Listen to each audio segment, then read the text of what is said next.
Boker Tov, everyone. Good morning. Shavua Tov. We're continuing the halachot of Purim and talking about the halachot of Megila. So we have to make sure to listen to every single word of Kriyat Megillah. It's very, very important. No talking during the time of the Megillah. Every single word. If a person misses a word, then actually they're not Yotzeh. So it's very, very important. Ideally, it's a good idea to use a kosher Megillah if you're the one listening. Certainly the person reading it, but if you're listening, you're following along, ideally to use a kosher Megillah so that if you missed a word, you could read it along in your kosher Megillah. Can you read on your own alone completely so you don't miss at least you cover it or not? You could if you want. It might be, you might not. The idea is not if you're missing, in case you cover up, or does it go with this one? No. First of all, you might not know the punctuation properly.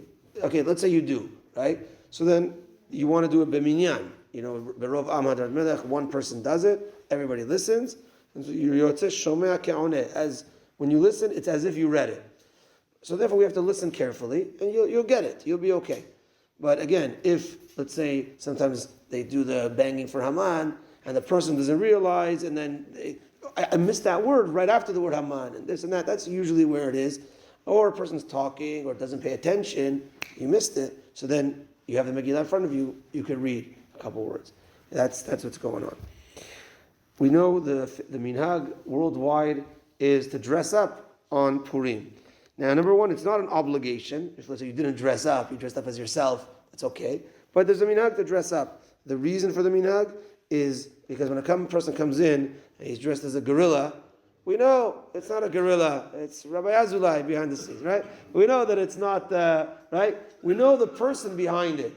So too, Purim, the whole story happened, but we know HaKadosh Baruch Hu was behind the whole story. That's the reason why we dress up.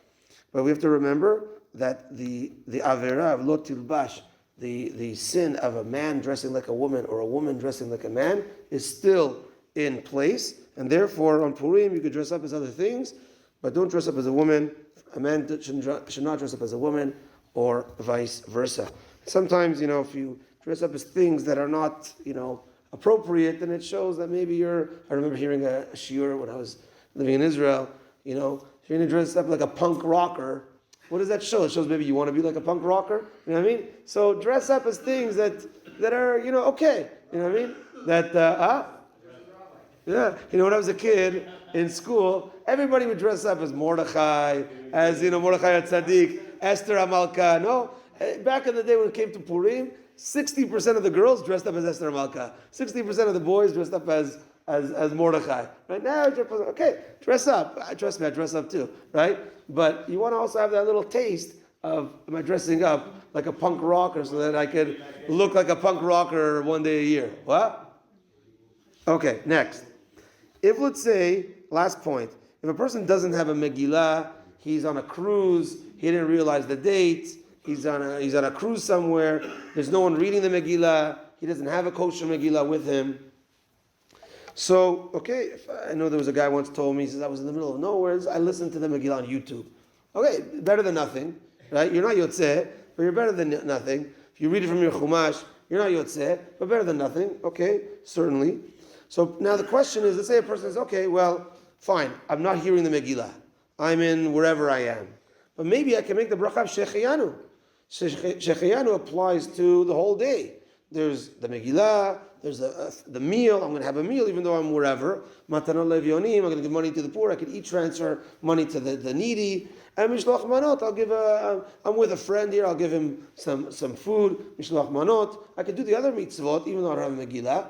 So the answer is Shehecheyanu, even though it goes on the day, it was established to be read with the Megillah. So if you don't have a Megillah, if you're not part of the Megillah for whatever reason, then you do not recite the Shehecheyanu. Okay, that's that for today. Breakfast is sponsored by the Buganim family. Their dear mother, Mrs. Miriam Buganim, Bat Aliyah, Aliyah Shalom. Minchat tonight and throughout the week is at 6 p.m. tonight and throughout the week. Have a good day, everyone. Shavua Tov.